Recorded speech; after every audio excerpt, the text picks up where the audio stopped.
Hello everyone, I am Sharifa Sharif, the head of the Cath Lab Technicians at Al Dabous Cardiac Center in Kuwait. I am here today with our esteemed guests, Dr. Fawaz Al-Bardouli and Dr. Fassam Noor from MKCC Bahrain. We are lucky to have the intracoronary imaging masters with us today. Dr. Fawaz, I have a question for you. What are your tips and tricks for radiographers to achieve high-quality imaging? Thank you, Sharifa. This is really a very important thing. First of all, we need to understand that in the cath lab, the dynamics between all the team is the essential part for any success. It's not the operator, it's not the nurse, it's not the tech, it's everyone together. So we depend in Bahrain and MKCC a lot on our radiographers in getting a proper intravascular imaging, whether it was an IVUS or OCT, starting from suggestion. So we got a lot of radiographers who will actually support us to use an intravascular imaging for any region, for any lesion. Number two,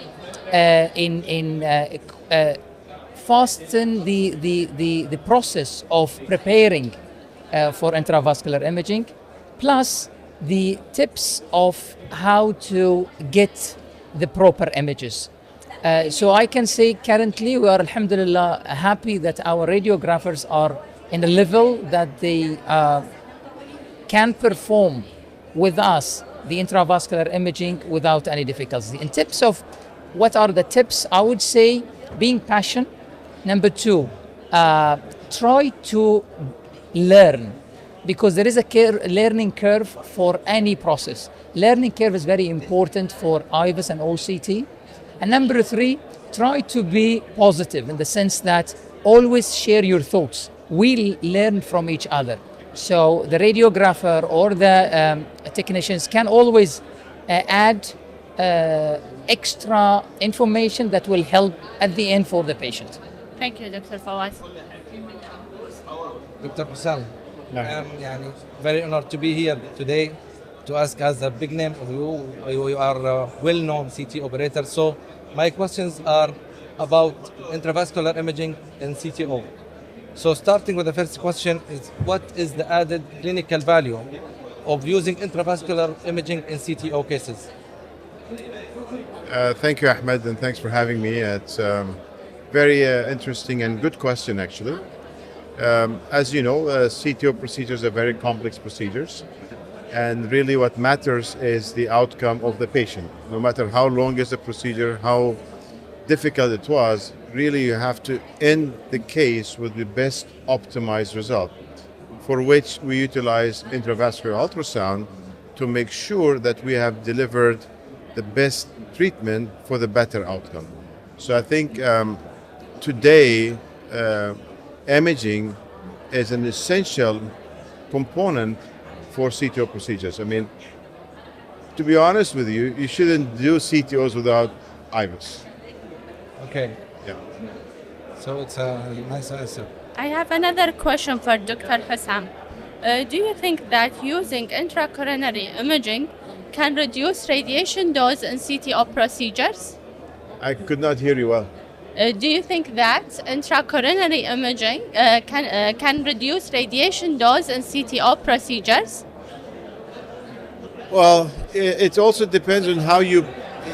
I think it echoes what you've asked earlier, Fawaz. It all depends how you orchestrate the game, I would say. So you're playing a tough game in which you have your technicians, you have the radiographers with you. So if, for example, and let me give you a very tip, how would you reduce the radiation? And I know you have an interest in radiation protection. So what we do when we do imaging for IVUS, immediately my radiographer would dial down to the frames to 7 frames per second, number one. Immediately would go with a big, decreases the image. So I don't need image quality radiographically when I'm doing the IVUS. So if I'm playing very well with my team members, it has no effect on my radiation. So because I don't need, I'm just advancing a catheter. So comes back again with the team. If the team is with you and they're cognizant with you, they're working with you, intravascular imaging IVUS for specifically would not increase my radiation dose. Thank you, Dr. Hussam. Continue with Dr. Fawaz. Dr. Fawaz, do you think that OCT is a fancy device or it's a must-have device in cath lab? That's a very, very good question. I would just rephrase your question in a way.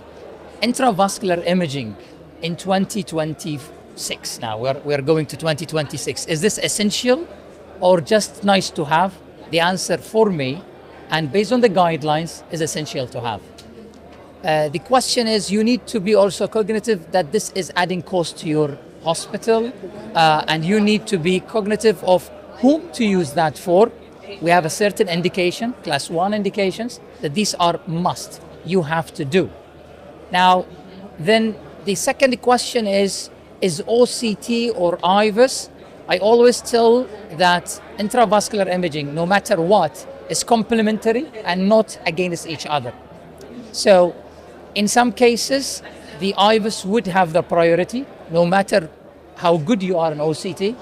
In other patients, the OCT will give you a better resolution to understand the atheroma better than the IVUS.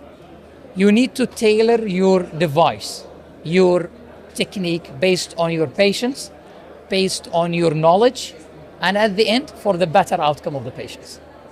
Can I add to what Fawaz said? And I think what we have adopted in our practice is we have an expert.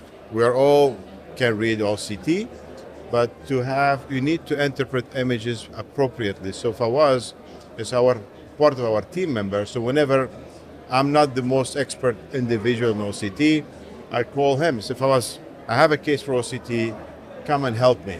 So he builds up the experience and we learn from him. And I think that should be done in many other places, because you need to have an anchor individual who is responsible, who can really give you good information. There's no point of having imaging where you cannot interpret it appropriately. So what's the point? I'm just adding to what you said, Ross. Thanks. Absolutely correct. And I'll give you an experience. I just went a couple of months back to a cath lab, and I've discovered that the whole team were against imaging, and simply because this team used to have to do an extra step for the imaging, which was not required. So when I went there and said, well, technically you don't need guys to do that. So this has solved a lot of problems. It's all about dynamic teamwork in the cath lab. It's one cath lab. We all go in the morning. We have one purpose. The patient should leave the cath lab in a safe way. Thank you for your valuable opinion. Yes. Do you have a question, Ahmed? Yes, for Dr. Hussam. Now we know that intravascular imaging is added value for CTO cases, but what are the challenges or limitations for using intravascular imaging in CTO cases? Is there any, or it's just easy to use in CTO cases? The biggest challenge is not knowing how to interpret it. Okay. It's there. It's obvious. Yes. It's there, it's easy to use, but if you don't educate yourself to know how to interpret it, then please don't use it. Sure. Unless you're good in it. And even you have to know to choose the modality. I know in CTO maybe OCT is not the best because there is no flow below, but at least maybe in some cases it's useful. I'm not sure. I honestly don't use much OCT in CTOs because of one is because the radiation, the contrast. Two, it's already for me it's a prolonged procedure. Three, because of the hematomas and the dissections you have, I don't want to inject more in that.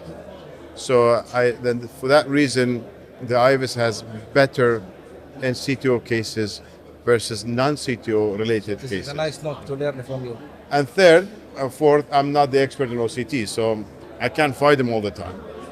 So and adding to the point of the things that really matters. If anything, I will answer this question with one answer: is the knowledge. the most of the operators nowadays, they shy away from imaging because they may stuck and they don't know exactly how to interpret that images, like what Hussam said. And I asked them, why you don't? They said, I don't know if this is a dissection or this is a hematoma or this is, and this applies for everything, IVUS or OCT. If you got stuck in the middle, then what's the point of this? This has added more confusion rather than helping us. We have to spend time, doctor. Exactly. In each case we have OCT, the doctor must have enough time to interpret. No problem, even if he can unscrub, remove the gloves, see the images once, even twice, because it happens once with us that we missed the calcium and we finished up with a problem in the stent. So we used the OCT for nothing after all.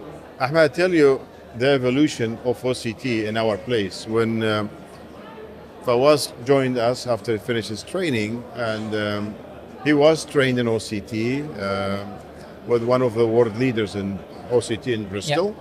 And the key is he maintained that level. So he maintained, I'm talking on your behalf, Fawaz. Thank you very much. Because I know where he comes from. So he maintained that. He maintained his connectivity with his mentor, I know up to now. So he built up on that experience. And I remember I started doing OCT actually before him, but I could see passion in him. Where while I do, economy OCT, he does first class OCT. So how this happened, he was coming behind the scene, and up to today, I know up to today, he would review every single OCT done in the center. And he would come back and critique it as well. He himself self-develops himself to get to the better stage, and he's better. And that's, I think, his success as well. It will never stop. Every case will learn another thing. I attended one of the, sorry if I'm just extending this, but this is, I think, an important message to deliver. Don't wait people to come and teach you. Always learn, either from your mistakes or from other mistakes. So if we go every day, after you finish your case, IVUS, for example, you finish, the patient left the cath lab, just go and review your case. You would discover that you missed something. You definitely, I could have done this better. Okay? Absolutely. So this is the way you learn. If you are every day reviewing something, see, how do you develop the knowledge? The knowledge is not by reading. The knowledge is by how much you see. So if I see hematoma today, I will not miss it tomorrow. But if I don't know... Programming somehow. Sorry? Programming the brain somehow. Exactly. Your eyes will be familiar to see these things. Okay. Good. So thank you, Dr. Hussam and Dr. Fawaz. It was great talking to you, and it was very educational talk. Hope you enjoy your second day in GIS. See you. Thank you. Thank you, Sharifa. Thank you very much. Thanks for having us.